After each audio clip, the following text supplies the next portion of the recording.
Public forum पे और इस तरह बार एसोसिएशन के साथ इस तरह गुफ्तगू से थोड़ा सा इज्तनाब करना चाहिए। उसकी वजह ये कि फिर आम लोग जो ना ये तासर लेते हैं, अच्छा अच्छा भाई ये मेरा फैसला जो है ये तो फलान इसको प्रेशर डालो मेरा।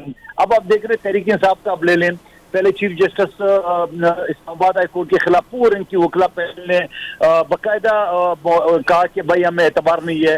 रूफ हसन साहब ने तो बड़े सख्त अल्फाज अदा किए जो मैं रीड नहीं करूंगा। फिर उसके बाद इमरान खान साहब ने डायरेक्ट खत लिखा मुझे आप पे एतबार नहीं चीफ जस्टिस सुप्रीम कोर्ट के ऊपर।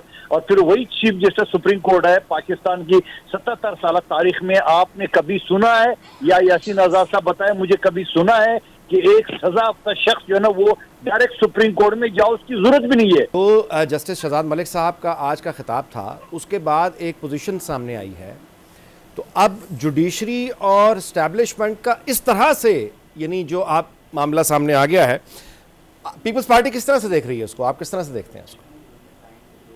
देखिए हमारा वैसे कोई काम नहीं है जुडिशरी और एस्टैब्लिशमेंट के बीच में, और इस वजह से कि हम तो सियासी वर्कर है, सियासी लोग हैं, तो ये कभी आपस में मिलते हैं, कभी नहीं मिलते हैं, कभी लड़ते हैं, हमारा वैसे कोई लेना देना नहीं है। लेकिन शुरू में शायद आपको आवाज़ सही नहीं आ रही थी। यासीन आजाद साहब हमारे सीनियर है, मोहतरम है, थोड़ा तो मैंने सुना उनको आवाज़ सही नहीं आ रही थी। बड़ा वाज़ेह है, मिसाल के तौर पर मैं आपको मिसाल के जरिए समझाना चाह रहा हूँ। कोई थानेदार अगर ये कहे कि फलां ये बात तो आपकी प्रेशर डाल रहे हैं जी, तो आप मुझे बताओ तो हम क्या उसको मशवरा देंगे? उनके पास कानून है, इख्तियार है। इसी तरह जुडिशरी के पास आइन का आर्टिकल 204 के तहत इख्तियार है। अच्छा ये भी ये वो है कि उनको पता नहीं है, पता भी है।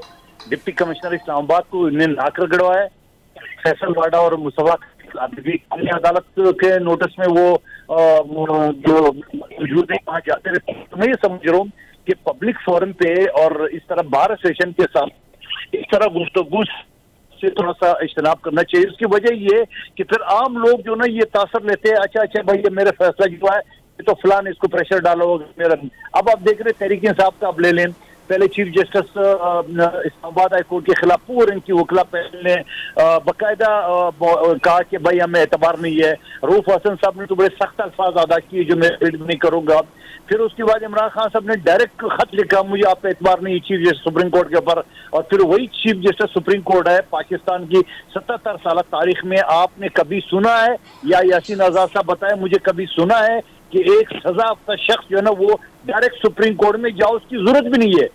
मतलब वो वकील के जरिए नेब ऑर्डिनेंस के हवाले से वो उसने दरखास्त दी है तो वकील के जरिए वो कर सकता है, लेकिन उसको एक अपॉर्चुनिटी मिली है, ठीक है मिली है। तो सवाल ये है कि इस तरह की चीजें जो है ना ये आम तौर पे हम आर्टिकल 10A की खिलाफ वर्जी समझ रहे हैं, हम जेल की खिलाफ वर्जी समझते हैं।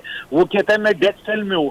आपने देखा 8 कमरों का वो बादाम किशमिश, वो कूलर और वो टीवी और वो सारी किताबें, ये सारी चीजें आम लोगों के घर में भी नहीं होती है।